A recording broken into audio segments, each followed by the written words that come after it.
You're listening to KRJF LP 92.3 FM in Santa Rosa, simulcasting on KWTF 88.1 FM Bodega Bay. You can visit us online at krjf.org or kwtf.net. Once you're there, find the donate button, click it, and help out the station. You can also find us in the studio at 707-843-5207.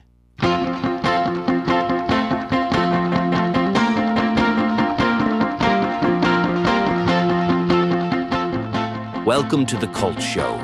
The campy YouTube show hits the airwaves, land of retro talk and fun, where the era of VHS reigns supreme. Movie scores and soundtracks mixed with joyful discussion, playing all the music YouTube won't allow. Join hosts Candyman K and 9-Inch Niels as they spin tricks from their favorite flicks. Cult Show Radio is on the air.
Ooh. So spooky. How about that? Good evening, and welcome to Return of the Living Dead. Yeah, that's right. The full return, that's us. We have returned from the dead because we are old. But not really. You have actually listened to CULTSHOW Radio. Oh, we tricked you. Ha And we are celebrating, though, the return of the living dead. And why, you might ask? Why? I'm asking. All right, I'll let you know. Because that is a 4th of July movie. It takes place between July 3rd and July 4th. And since this is basically our 4th of July episode, you're welcome. Happy 4th of July. That's right. So we're going to play you the entire god-darn soundtrack from Return of the Living Dead. That's right. And if you know anything about this movie, you know that it is full of punk rock music. Because they were punk rock zombies. This is true. But not only does the episode take place on 4th of July weekend, isn't it also having an anniversary this year? It is, believe it or not. It's the 40th anniversary, which My gosh.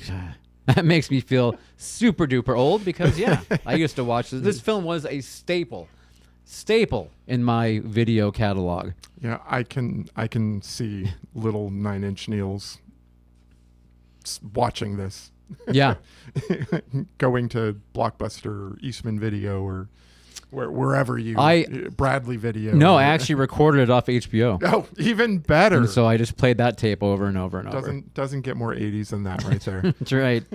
Anyway, so you know what? We should probably say I am 9-inch Neils, by the way. And I'm Candyman K. And we are 2 of the 4 Cult Show proprietors, if you will. That's right. We have a YouTube show called The Cult Show where our other friends, producer Scott and Sandra, join us usually every other week where we talk about film, movies we like, sometimes we don't like. That's right. Sometimes people pay us to watch something. We just recently did that with the 3-hour extended cut of Superman, the movie. Yeah. That was a little painful. For someone like myself, who I have no ill will towards the theatrical version of that 1978 film. No, absolutely. The 3-hour version, however. Whew, that got rough. Yeah. Actually, I'm not going to lie. I really disliked it. It made me so mad. Candyman was not happy afterwards. But, yeah. And during and after. But luckily, instead tonight, we're talking about a film that I do like. And I hold pretty dear. So this is kind of exciting to do, actually. Kind of fun. Yeah. We're going to get into the movie, the music, some of the actors and everything, because a lot of them I grew up with this watching as a young horror nerd that I am. Yeah. I'm an old horror nerd now. Right. That being said, so we're going to talk movies and everything. Again, like Candyman mentioned, the film came out in 1985. I remember distinctly walking through the mall of our 2 malls, in fact, that we had in our hometown of Santa Rosa, one in called Collingtown and one called the Plaza. And they both had like the music lands or the warehouses or all those, prototypical, if you will, 80s music stores. Right. The ones that I miss horribly, basically. But and they both had the display for this soundtrack, this cardboard cutout display in front. And it was, the famous poster, the 3 zombies in front, one of them spray painting on the tombstone, Return of the Living Dead. And that intrigued me back then because this came out when I was 10. I probably didn't see it until it hit HBO, which, I don't know, would have been a year later. I'm not even sure. Yeah. But yeah. Good. I was just going to say, I can remember opening up the newspaper back when, theaters used to advertise what was playing. It had to have been probably a Friday newspaper because it had the poster. And I can remember just looking at that going like, that looks so cool. Not that I got to see it, but right. I do remember that. I'm pretty sure that's your parental Candyman's would not have taken you to that one. Yeah. Or they would have left fairly quickly. Yeah, no. I don't remember when I saw this for the first time, but I had to have been in high school, I think. I'm pretty sure a friend showed me. So, okay. Before you. Before me, yes, really? Yeah. Son of a gun. Before Neil era. Maybe not, though. I don't remember. Okay. So, cool. Well, I guess we can get into it. And we're playing this. We're bringing this soundtrack to you in the exact order that it was indeed laid down on the vinyl. okay. So we're not doing any order of our own. This is how it was presented, how someone wanted you to hear it, even though cause it doesn't go in order of the movie, but right. it does go in order of the actual soundtrack if you had a physical copy of it. Okay. And that starts with which one? Well, we just listened to the Trioxin theme, which is the credits ran over that. Is that? It is, and it was not on the soundtrack, though. Okay. Which is a shame because it's a badass. That's a really good song. I really like it. I enjoy that a lot. However, Surfin' Dead by The Cramps. Sorry, by the Cramps. The Cramps. And are we listening to are you pulling a Neil card and doing a live version? Is that what this says? Oh yeah, huh? It does. Maybe it is. Unintentional. Let's baby. find out and see. It sounded really good though. Okay. But all right. I know sometimes I like to screw things up for Candyman and This is throw true. in long or live versions. My note says live. Let's find out. Let's see what happens. This, by the way, this does take place in the part of the movie when all the zombies are busted into the mortuary trying to get in. Okay. And they have to try and they're hitting them with axes, hitting them and whacking them, and yeah, trying to put up boards. exactly. Okay. So here you go. This Surfing Dead.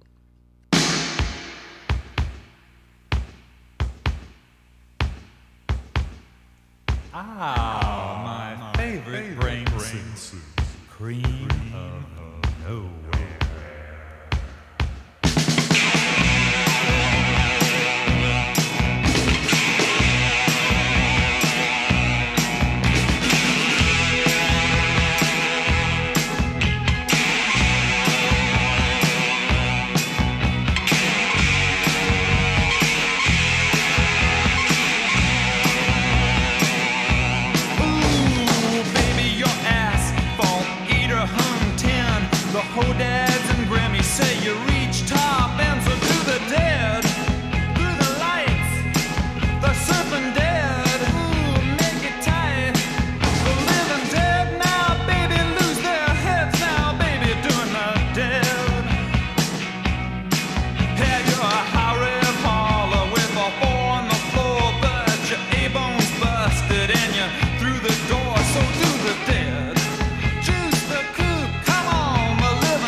All right. Welcome back.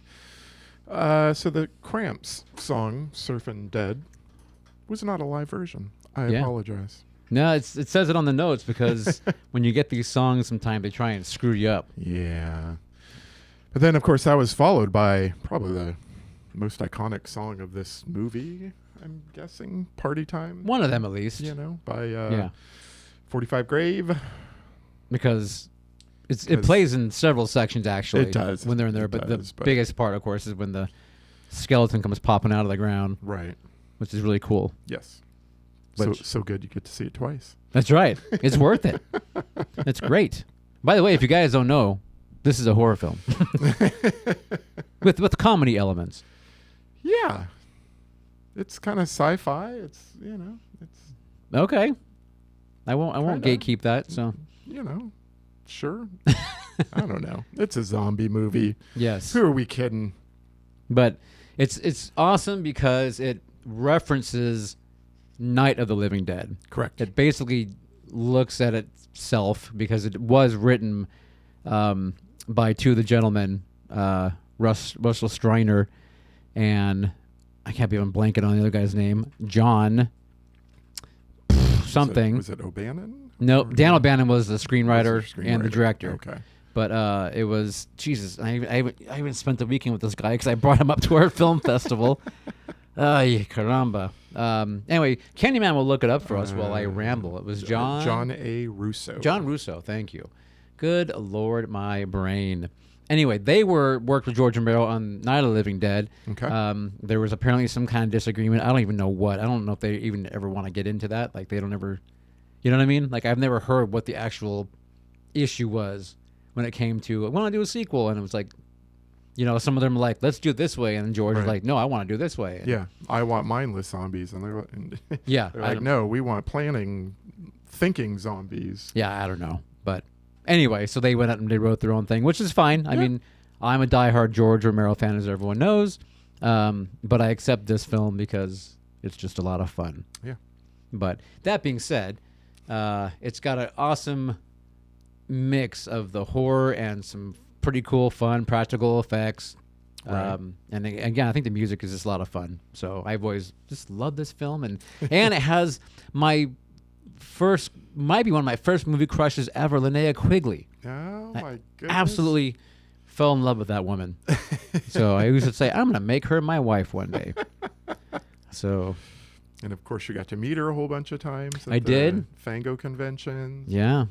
I got to do a whole thing with her one time where she called two people up on stage to be like zombies, like they're, and to basically act like they were eating her. And she would do the whole acting thing. And I was one of the people who got to go up. And it was like, I actually had Linnea Quigley in my arms, taking her down to the ground, pretending like I was munching on her arm or her hip, whatever it was. Oh, my goodness. But, yeah. Sounds like a dream come true. It was. It was for little 13 or 14-year-old Neil, however old I was. It was indeed. So, and she was really cool because, I mean, I used to go to all the conventions every year, and she would come out, and then she started to recognize me. Yeah. Not remember my name, I don't think, but I know she would go, oh, hey, you know, you were the last year or whatever. Yeah. So, yeah. And then I saw her again when you and I went to our convention. Mm-hmm. We were at a convention in Sacramento 3 years ago or something. Sinister Creature Con. Yeah. Probably 2 or 3 years ago. Yeah. And she was there. And I'm like, oh, Linnea, I haven't. I know. I'm like, hi. I went up to her to say hi because I hadn't seen her in 30 plus years or whatever it was. And I was just like, she said, hey, you're that kid that bit my arm that's at right. the Fango convention. I still have your 13 years bite on. marks. So, no, actually, she was just like, I was just like, yeah, you're not going to remember, but just anyway, blah, blah, blah, blah. And it was so cool. And I really appreciate it, you know, and this and that. And she was she's like, you know, you kind of look familiar. And I was like, yeah, whatever. Don't even try. But thanks. Anyway, good so times. the crushy feelings had left. Yeah, you know, 30 plus years. Right. You know, I moved on. I guess. You get married. You have lots of other crushes. Between. Yeah. You know. Yeah. So, but I always still have a fond place in my heart. Absolutely. For Linnea Quigley because she was a huge '80s scream queen. Absolutely. So, she lives up here. She does forever and ever and ever. Yeah. She helped me through many a cold and lonely night. Okay. Whoa. Let's calm down, big guy. Hey, just being honest. Just being honest. What's next in our soundtrack of love? Now I'm scared, but Nothing for You by TSOL. That looks like some sort of acronym. You know what that is? And in fact, it stands for True Sounds of Liberty. Oh, my goodness. Wow. I think they're making a statement there. Fighting Reaganomics. Dang Reaganomics.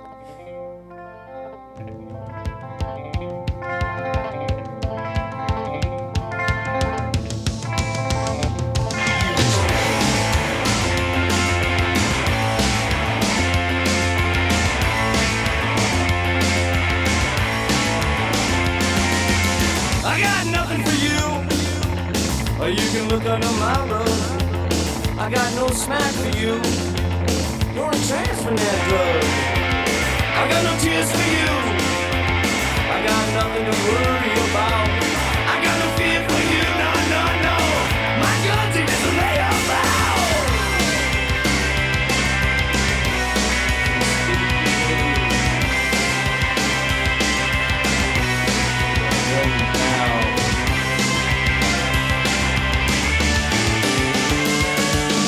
Well, my body is aching inside out, my nose is always cold. Am I still 24 or am I starting to go? Am I growing old? Suicide is just a state of mind. Not for me, I got places to hide it in today. Nights awake, yeah, stealing is my way of life. I got to pay my bills today. Will I leave my knife?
Split open with blood, but I'm not a butter, my shoulders are trans. A breaking bread, a drink and drop dead. So we scream, rushing to a stop. And I kept going, and I didn't end. I didn't end, cause I could never ever end. I could never ever ever ever end. Cause I've been turning around inside out. Loaded up in it, shot. I'm in blackness into my veins. dirtiest crime.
We're back.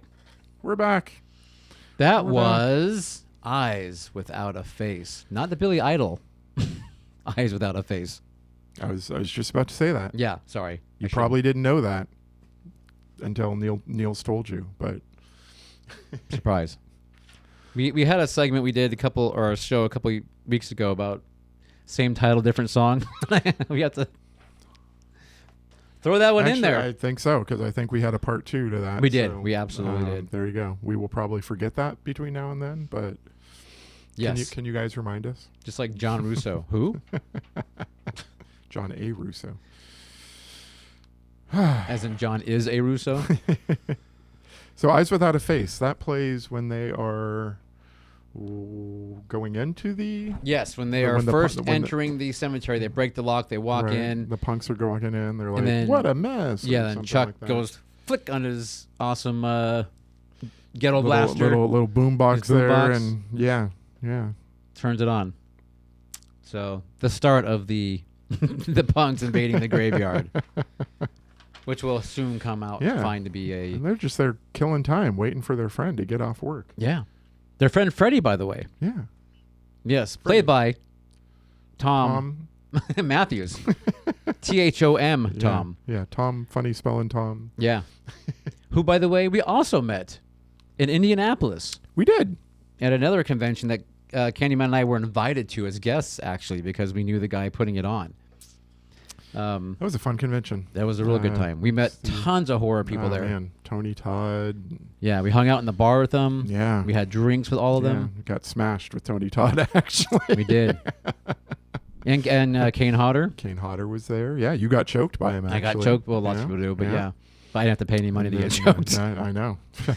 Lucky you. And we had a sit down with Joe Pilato, talking to us about the time he got a tour in a mortuary, I guess, as a dead body would. Right. Yeah. So it's pretty cool. Yeah. It was memories. It was a great time. It was good. It was a lot of fun. But yeah, Tom Matthews is there, as was Beverly Randolph, who plays Tina. Tom's, or I should say Freddie's love interest in this. Okay. So she's like the one straight person in the group. She's the oddball in the group, definitely. Kind of say a little more preppy, where everyone else is a lot more punk. Yes. Preppy and prude. Sure. You know? Yeah. Like everyone else swearing, throwing F-bombs, and she's like, oh, fudge, and kind of thing. But yet, why she's hanging out with all them, it's kind of makes it kind of funny, actually. I don't know. But Freddie's a lucky guy. Yeah, sure. He was. Also in this movie, 2 other genre actors, 3 other, actually, but, I mean, James Karen. Okay. And I don't care who you are, you love James Karen. If you don't even know who that is, but he has been in a lot of awesome things. Okay. I mean, you're talking like in Poltergeist, he was Craig Nelson's boss who didn't remove the headstones. Remember he's yelling at him? Yeah. He's That's like, right. you just removed the bodies. You only removed the headstone. You left the bodies, screaming at him. Yeah. And among lots of other things, of course. But Of course. he's awesome. He plays Frank, who is the seasoned UNITA medical supply worker, who basically shows Freddy these canisters that contain the dead body and the 2,5,4-trioxin chemical. And gives it a whack, which sort of puts everything in motion. Yep. So, It's his fault. It is actually all Frank's fault. Yeah. But it's okay. We love him anyway. He's a very lovable guy. Yeah. And then Clu Gulager, Yeah. who he'd been acting for years, many years. But he, as far as genre, this movie and Nightmare on Elm Street Part 2, he was the father, Jesse's father. Yeah, that's right. That's right. So, I like his character. yes. You know, he's just that old, you know, you scratch my back, I scratch yours kind of thing. And Yes. he's like, so how long we known each other? You know, you call everyone buddy a lot or something. Yep. Or pal or buddy boy. buddy boy. Yeah. But when he leaves to go, what he thinks he's leaving for the 4th weekend, he's talking to Freddie. He's like, Freddie, I don't know what you're going to do this weekend, but whatever it is, don't name it after me. And he, of course, this big old ha laugh, you know. Of course. But Of he's a good course. guy. And, of course, his good friend Ernie, who runs the mortuary. So there is a Bert and Ernie in this movie. There is a Bert and Ernie. Yeah. But played by the lovable Don Calfa, who Candyman and I also met in Indianapolis when we were talking to the dude who plays Howard the Duck. Don Calfa just walked over and started chatting us getting in up, our right? pictures Yeah. and talking to us. Of course, at the time, I was just totally clueless. But you were probably like, holy, I was like, oh my gosh. yeah, I'm like, I almost got cursed. we got Howard the Duck on one hand and Yeah. Don Calfa on the other. So we have a great picture of us squatting with Howard, and then Don Calfa's like just bending down, photobombing us, basically. It's pretty funny. But then there's also Miguel A. Nunez Jr., who Yes. is I guess a genre actor, but Friday the 13th Part 5. He's the enchilada porta potty Yep. baby duet. Very good. In Part 5, yeah. That's pretty awesome. He plays Spider in this film. And he's actually, of all the punks, he's got the most moral compass, I think it's safe to say. I would think so. He's got his stuff together. I think he likes the look, not necessarily the attitude, and Right. he's good to have on your side in a fight. Yeah. But he also knows when it's time to cut and run. That's right. It is true. He nopes out real good. And also, funnily, that's a real word, funnily. Oh, absolutely.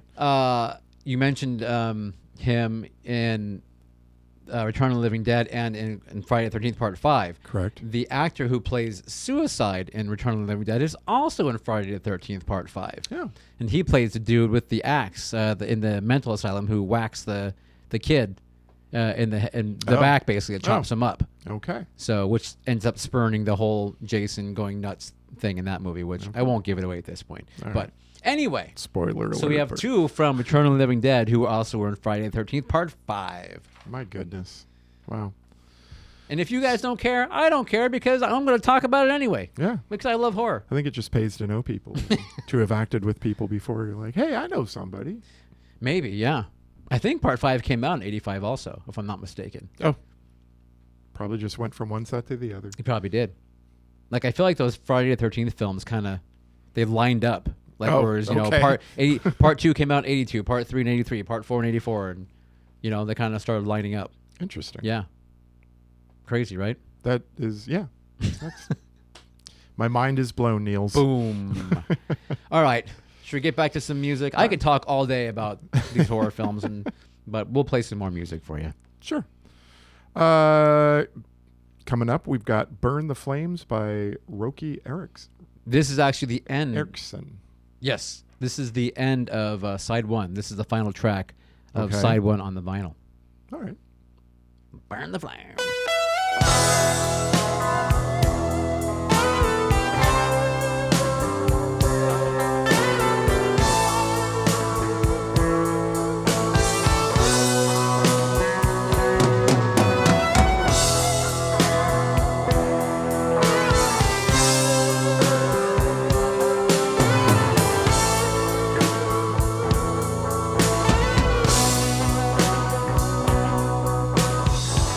Here I sit a vampire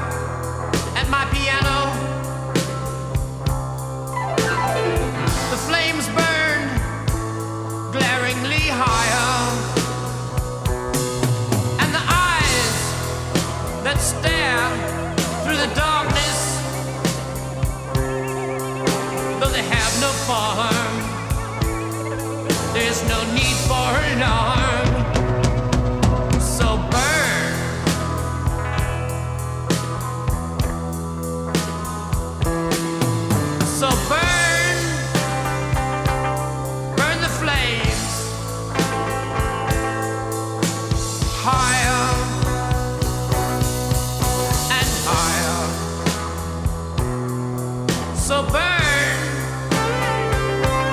burn the flames,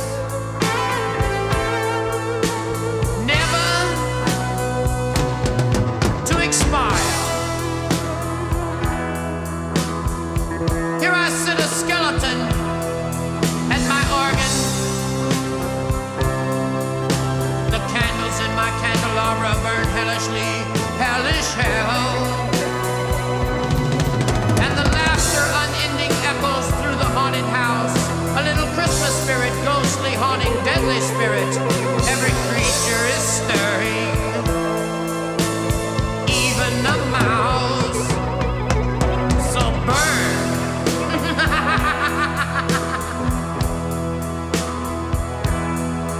So burn, burn the flames, higher, higher, higher, and higher. So burn, burn the flames, never to expire.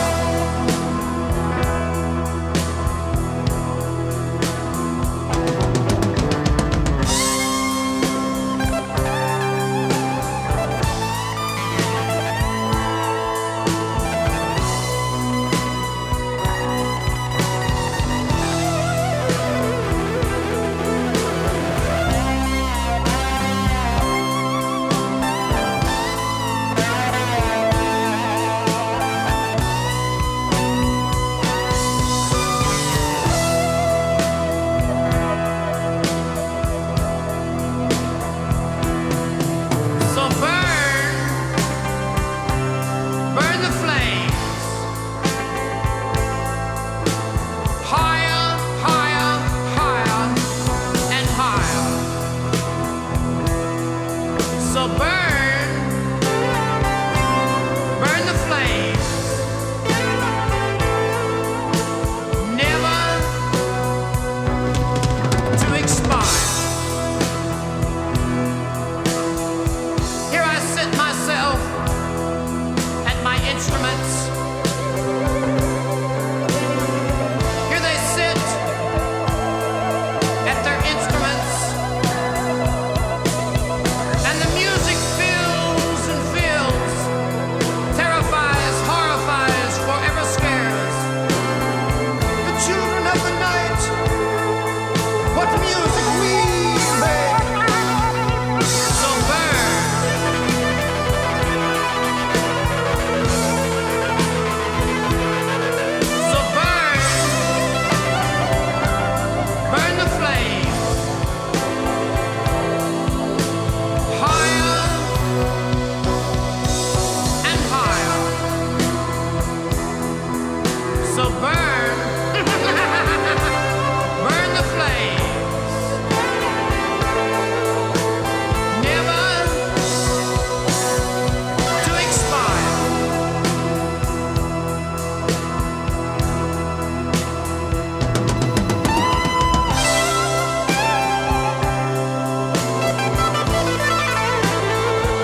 whence he came and who knows where he goes. Dr. Death!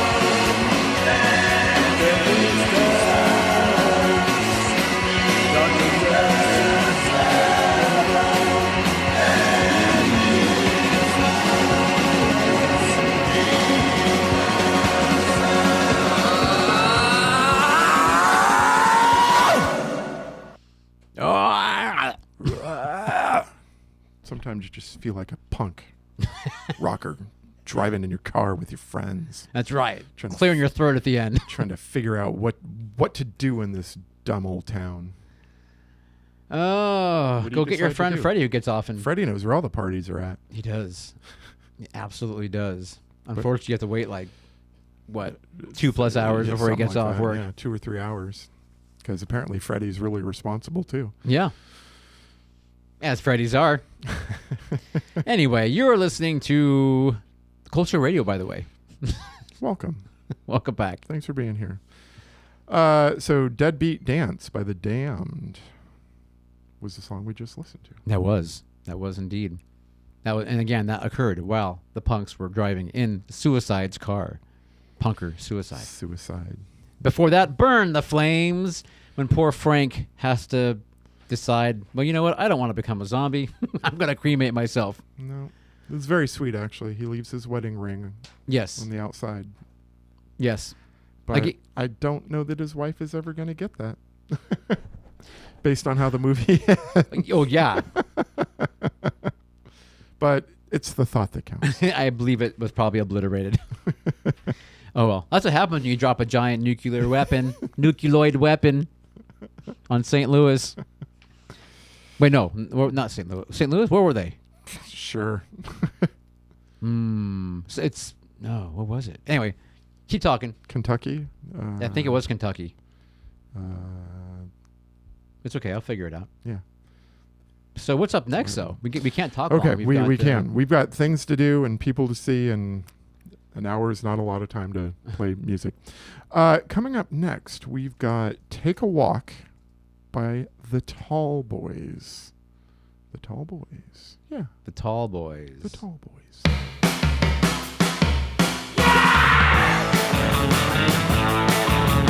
Come on, baby, let's take a walk. Don't be shy, you don't have to talk. Let's go, baby, come with me. Take a ride to mystery. Come on, baby, and look inside.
Yes, I have my will, no fatal trespasses for me. This tree bears a fruit of gold, it's there for the taking. Oh, I rant and rave until I have no sense of time. Vanish like a ghost, it's just an image in your mind.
Okay. All right. Let's make this quick. Yes. You were listening to Love Under Will, right? Love Under Will. Yeah. Yeah. By the Jet Blackberries. Not the Jack Blackberries, but the Jet Blackberries. That's right. Very important. So. And then Take a Walk prior to that by the Tall Boys. And there you go, because guess what? We're almost out of time. Yeah. And we want to play you 2 more songs quickly. Yes. If we can. So thank you for listening to the Return of the Living Dead soundtrack. A little patriotic horror for you. On its 40th anniversary. Yeah. Coming at you is going to be tonight. We'll be making Love Until We Die. It's the wonderful song where my girlfriend, Linnea Quigley, dances to. The infamous dancing. Infamous dancing. And then, of course, followed by Trash's theme, her actual name, her character in the movie. So thanks, y'all. Have a wonderful 4th of July. Thank you. Take care. Be safe.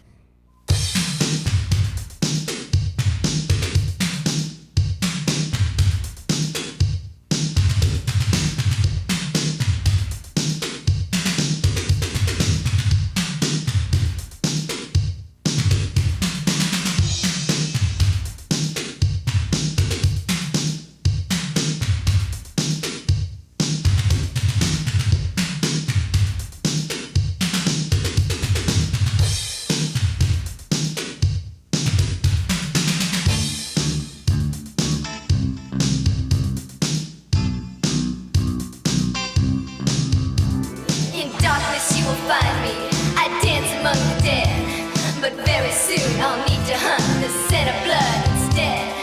Rising from your earth bed, it thickens in the air.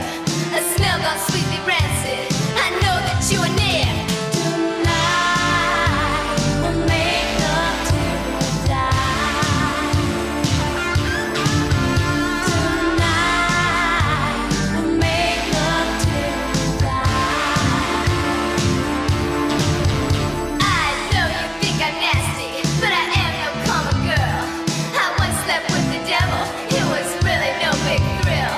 The passion of the killers who lie awake for me to show me my own meaning of death and ecstasy. Tonight we'll make love till we die. Tonight we'll make love till we die. Tonight we'll make love till we die. Tonight we'll make love till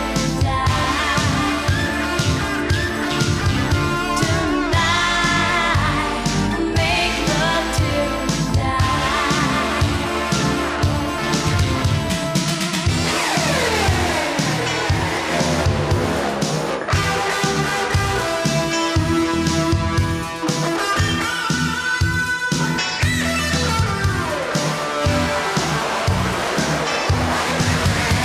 I want you to seduce me with your terror in the cold. Make love and let me bleed to death before I get too old. I am not your enemy and surely not your friend, but share with me your morbid love. We are the living dead. Tonight we'll make love till we die. Tonight we'll make love till we die.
You're listening to KRJF LP 92.3 FM in Santa Rosa, simulcasting on KWTF 88.1 FM in Bodega Bay. You can check out our website, krjf.org or kwtf.net. Once there, click on the donate button. It really helps keep the doors open. If you'd like to reach us in the studio, call 707-843-5207.